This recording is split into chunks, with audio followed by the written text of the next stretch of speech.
বিসমিল্লাহির রহমানির রহিম।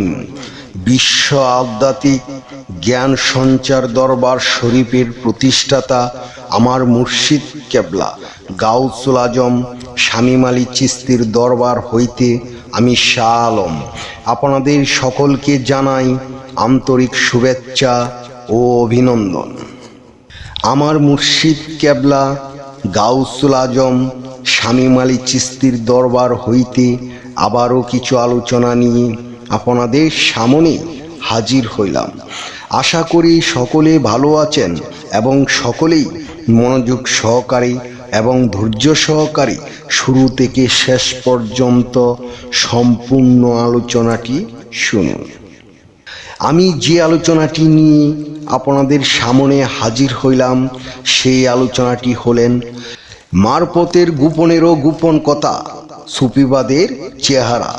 এই নিয়ে কিছু তত্ত্ব আলোচনা করিব, তাই সকলেই মনোযোগ সহকারে এবং ধৈর্য সহকারে শুরু থেকে শেষ পর্যন্ত সম্পূর্ণ আলোচনাটি শুনুন।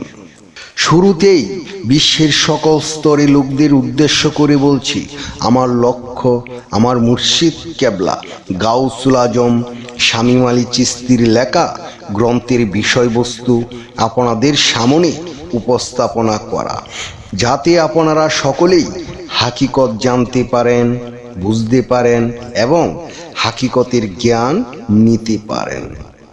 আমি যে আলোচনাটি নিয়ে আপনাদের সামনে হাজির হইলাম, এই আলোচনাটি আপনাদের জন্য অনেক গুরুত্বপূর্ণ। এই আলোচনার মাধ্যমে আপনারা সকলে জানতে পারবেন সুফিবাদের চেহারা কি।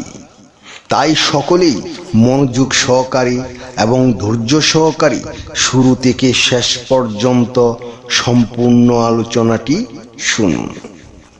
সুফিবাদ সার্বজনীন সকল ধর্ম, সকল মতামত, সকল দৃষ্টিভঙ্গির বলয় ভেঙে দিয়ে এক মহাপ্রলয়ের ভিতরে সুফিবাদ অবস্থান করে। সুফিবাদের কোনো ধর্ম নাই। সুফিবাদ ধর্মের বিভিন্নতার মাঝে ছোট বড় করতে জানে না। সুফিবাদ সবার জন্য, প্রেম সার্বজনীন, প্রেম ছোট বড় করে না। প্রেম মানুষকে মহিয়ান করে তোলে, আর সেই প্রেমের বাগানটির নাম হলো সুফিবাদ।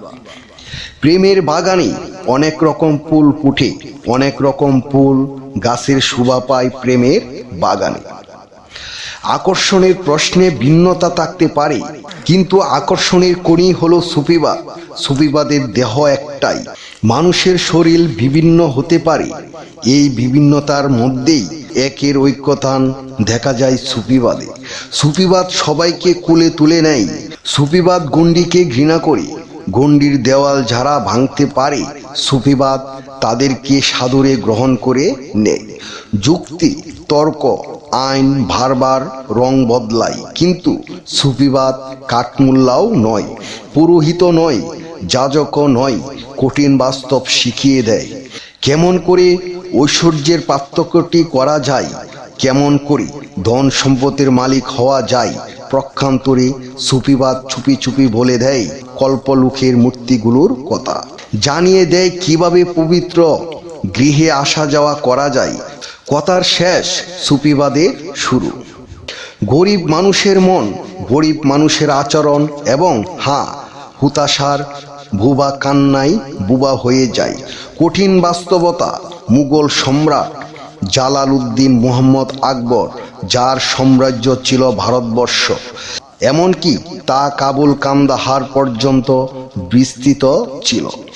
সেই জালালউদ্দিন মুহাম্মদ আকবরের ভিত্তি তরতর করে কাঁপিয়ে দিয়েছিল আনারকলি।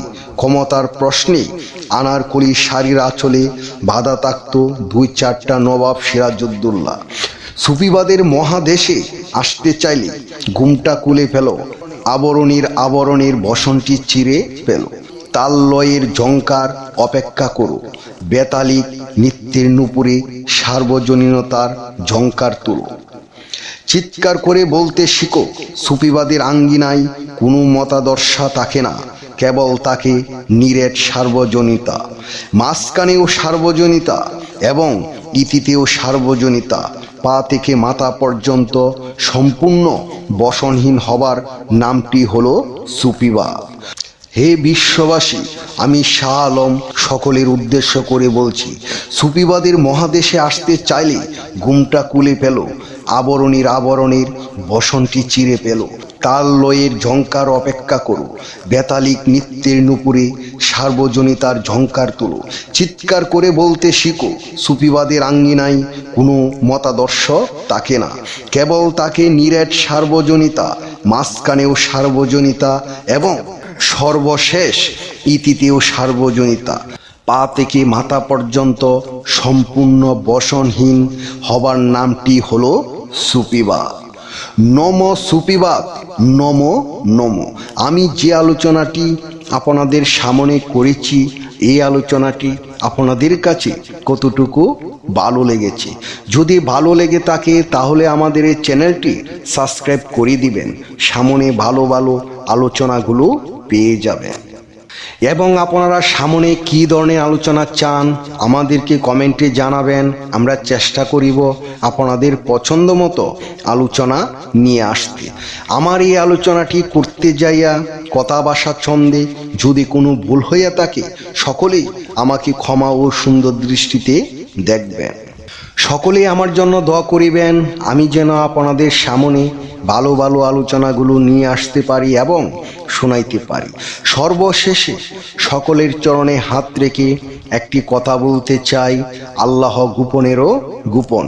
সেই গোপনকে পাইতে হলে একজন কামেল মুর্শিদের কাছে যাইয়া বায়াত গ্রহণ করে সেই গোপন ইবাদত ও গোপন সাধনার মাধ্যমে আল্লাহকে লাভ করিতে হইবে। সকলেই ভালো থাকবেন, সুস্থ থাকবেন। আল্লাহ হাফিজ।